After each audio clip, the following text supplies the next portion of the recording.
നമസ്കാരം. വിവാഹിതരാണെന്ന് വെച്ച് വിവാഹത്തിന് പുറത്ത് പ്രണയത്തിലായിക്കൂടുന്ന നിയമമൊന്നുമില്ല. മതവും വിശ്വാസവും ധാർമ്മിക ബോധവുമൊക്കെ അതിന് തടസ്സം നിൽക്കും എന്നത് വേറെ കാര്യം. വിവാഹത്തിന് പുറത്ത് പ്രണയത്തിലാകുന്നവർ പണ്ടും ഉണ്ടെങ്കിലും ഈയിടെ അത് വല്ലാതെ കൂടിയിട്ടുണ്ട്. പല വിവാഹമോചനങ്ങൾക്കും പ്രധാന കാരണം അത്തരം വിവാഹേതര ബന്ധങ്ങളാണ്. കമ്മ്യൂണിക്കേഷൻ സൗകര്യം വർദ്ധിച്ചതാകും ഈ പരിപാടി കൂടാൻ കാരണം. സോഷ്യൽ മീഡിയ പലപ്പോഴും അതിനൊരു നിമിത്തമാകുന്നുമുണ്ട്. വിവാഹത്തിന് ശേഷം പ്രണയത്തിലേർപ്പെടുന്നവർ പലപ്പോഴും ചതിക്കപ്പെടുന്നു. പലർക്കും ഇതൊരു താൽക്കാലിക സെറ്റപ്പാകും. അത് മനസ്സിലാകാതെ ചെന്ന് ചാടുന്നവരാണ് പെട്ടുപോകുന്നത്. ഇത്തരം ബന്ധങ്ങളിൽ ഏർപ്പെടുന്ന ചിലർ പരസ്പരം വിവാഹം കഴിക്കാമെന്ന് വെറുതെ വാക്ക് നൽകാറുണ്ട്. ഭർത്താവിനെ ഉപേക്ഷിക്കാം, അല്ലെങ്കിൽ ഭാര്യയെ ഉപേക്ഷിക്കാം എന്നൊക്കെ വെറും വാക്ക് പറയും. അത് വിശ്വസിച്ച് സർവ്വം കാഴ്ചവെക്കുന്നവർ ചിലപ്പോൾ വെട്ടിലാകും.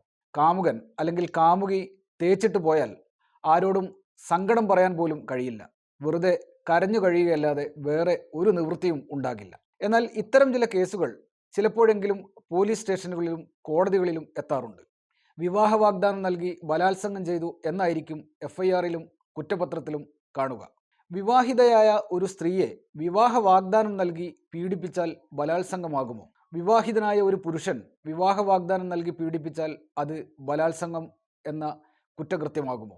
ഈ പ്രശ്നത്തിൻ്റെ നിയമവശങ്ങളാണ് ഈ വീഡിയോയിൽ പരിശോധിക്കുന്നത്. അപ്പോൾ എല്ലാവർക്കും പുതിയ ഒരു വീഡിയോയിലേക്ക് സ്വാഗതം. അതിനു മുമ്പ് ഈ ചാനൽ ആദ്യമായി കാണുന്നവർ സബ്സ്ക്രൈബ് ചെയ്യാൻ മറക്കരുത് എന്നപേക്ഷിക്കുന്നു. നിയമവുമായി ബന്ധപ്പെട്ട് തുടർന്ന് വരുന്ന വീഡിയോകൾ അപ്പോൾ നിങ്ങളുടെ ഫീഡിൽ കിട്ടുന്നതിന് ബെൽ ബട്ടൺ കൂടി അമർത്തുക. നിങ്ങളുടെ വിലയേറിയ അഭിപ്രായങ്ങൾ കമൻ്റായി അറിയിക്കുക.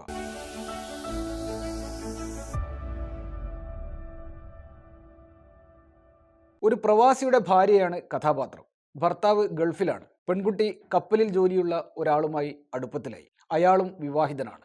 പെൺകുട്ടി വീട് വിട്ട് കാമുകനോടൊപ്പം കാറിൽ മംഗലാപുരത്തേക്ക് പോയി. വഴിമധ്യേ അവർ മുറിയെടുത്ത് ഒരു ഹോട്ടലിൽ താമസിക്കുന്നു. അപ്പോഴേക്കും വീട്ടുകാർ പെൺകുട്ടിയെ കാണാനില്ലെന്ന് പോലീസിൽ പരാതി നൽകി. പോലീസ് അന്വേഷണത്തിൽ പെൺകുട്ടിയെ കണ്ടെത്തി കോടതിയിൽ ഹാജരാക്കി. കോടതിയിൽ പെൺകുട്ടി നൽകിയ മൊഴിയിൽ കാമുകൻ വില്ലനായി, പ്രതിയായി. പോലീസ് അയാൾക്കെതിരെ IPC 376(1) പ്രകാരം കേസെടുത്തു. കോടതിയിൽ കുറ്റപത്രം സമർപ്പിച്ചു. പിന്നീട് രണ്ടുപേരും കോടതിക്ക് പുറത്ത് പ്രശ്നം ഒത്തുതീർപ്പാക്കുകയാണ് ചെയ്യുന്നത്. നിയമ നടപടികളുമായി മുന്നോട്ട് പോകാൻ ആഗ്രഹിക്കുന്നില്ലെന്നും പെൺകുട്ടി പിന്നീട് കോടതിയെ അറിയിച്ചു. ബലാത്സംഗം പോലുള്ള കേസുകൾ പ്രതിയും ഇരയും ഒത്തുതീർപ്പിലെത്തിയാലും സാധാരണഗതിയിൽ കേസ് റദ്ദാക്കാൻ ഹൈക്കോടതികൾക്ക് അധികാരമില്ല.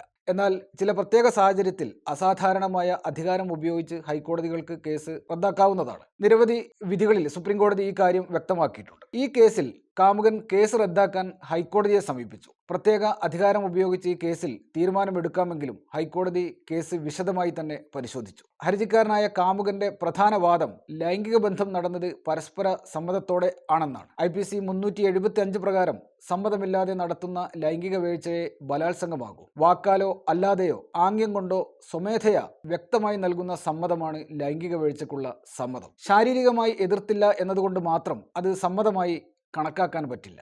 ഈ കേസിൽ അയൽക്കാരനുമായി പെൺകുട്ടി പ്രണയത്തിലാണ്. പ്രതി തന്നെ ബലാത്സംഗം ചെയ്യുകയും പിന്നീട് വിവാഹം ചെയ്യാമെന്ന് വാഗ്ദാനം ചെയ്ത് ലൈംഗിക ബന്ധം തുടരുകയും ചെയ്തു എന്നാണ് പെൺകുട്ടിയുടെ ആരോപണം. പ്രതി പിന്നീട് പെൺകുട്ടിയെ അവഗണിക്കാൻ തുടങ്ങി. വിവാഹ വാഗ്ദാനത്തിൽ വിശ്വസിച്ച് ലൈംഗിക വീഴ്ചയിൽ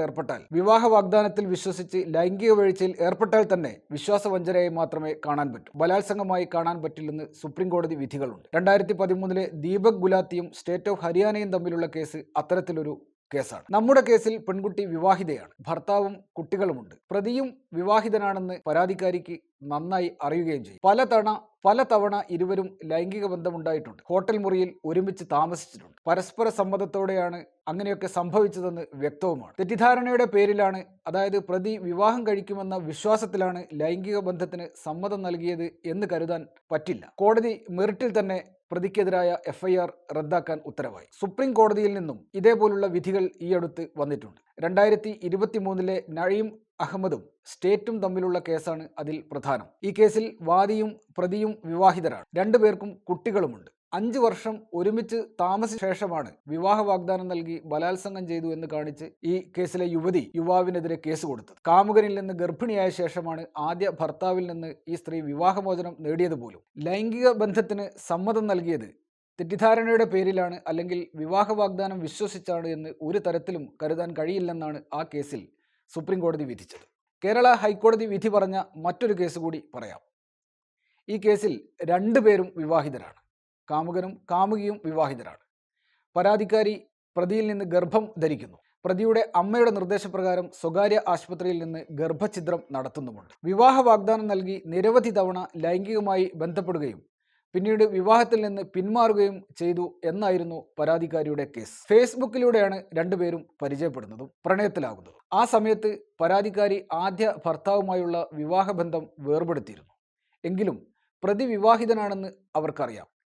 ഭാര്യയെ വിവാഹമോചനം ചെയ്ത് തന്നെ കല്യാണം കഴിക്കാമെന്ന് പ്രതി വാഗ്ദാനം ചെയ്തതുകൊണ്ടാണ് ലൈംഗിക ബന്ധത്തിന് സമ്മതം നൽകിയത് എന്നാണ് പരാതിക്കാരിയുടെ വാദം. FIRലെ വിവരമനുസരിച്ച് രണ്ടുപേരും ലിവ് ഇൻ റിലേഷൻഷിപ്പിലായിരുന്നു. പല സ്ഥലത്തും പലപ്പോഴും രണ്ടുപേരും ഒരുമിച്ച് താമസിച്ചിട്ടുണ്ട്. ലൈംഗിക ബന്ധം ബലപ്രയോഗത്തിലൂടെയാണ് നടന്നത് എന്ന് പരാതിക്കാരിക്ക് പോലും പരാതിയുമില്ല.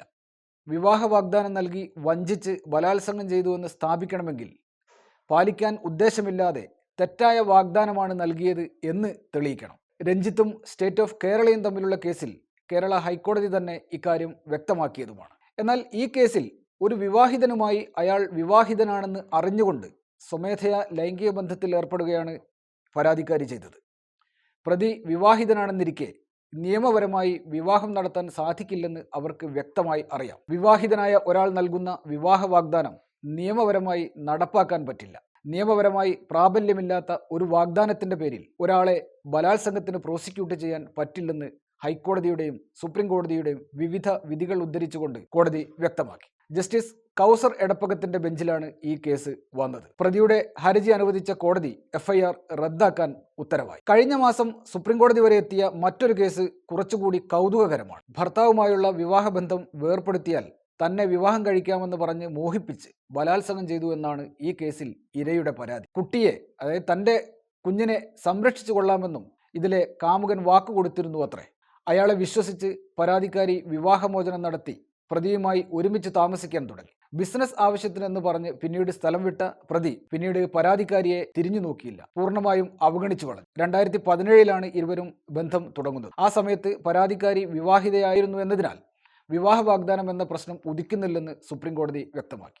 മാത്രമല്ല, പരാതിക്കാരി ആദ്യ വിവാഹബന്ധം വേർപ്പെടുത്തുന്നത് 2021 2018 വിവാഹബന്ധം വേർപ്പെടുത്തിയ എന്നാണ് പരാതിക്കാരി പ്രതിയെ വിശ്വസിപ്പിച്ചത്. പ്രതിയേക്കാൾ 10 വയസ്സ് മൂത്തതാണ് ഈ കേസിൽ പരാതിക്കാരി. മുതിർന്ന ഒരു സ്ത്രീ എന്ന നിലയിൽ ഭർത്താവും കുഞ്ഞുമുള്ളപ്പോൾ മറ്റൊരു പുരുഷനുമായി ഇത്തരം ബന്ധങ്ങളിൽ ഏർപ്പെടുന്നതിൻ്റെ അപകടം മനസ്സിലാക്കാനുള്ള പക്വതയൊക്കെ വകതിരിവൊക്കെ അവർക്കുണ്ടെന്നും കോടതി നിരീക്ഷിച്ചു. യഥാർത്ഥത്തിൽ അവർ ഭർത്താവിനെ വഞ്ചിക്കുകയാണ് ചെയ്തതെന്നും കോടതി വിലയിരുത്തുന്നുണ്ട്. പ്രതിക്കെതിരെ ബലാത്സംഗം ചാർജ് ചെയ്ത FIR സുപ്രീം കോടതി റദ്ദാക്കുകയാണ് ഈ കേസിലും ചെയ്തത്.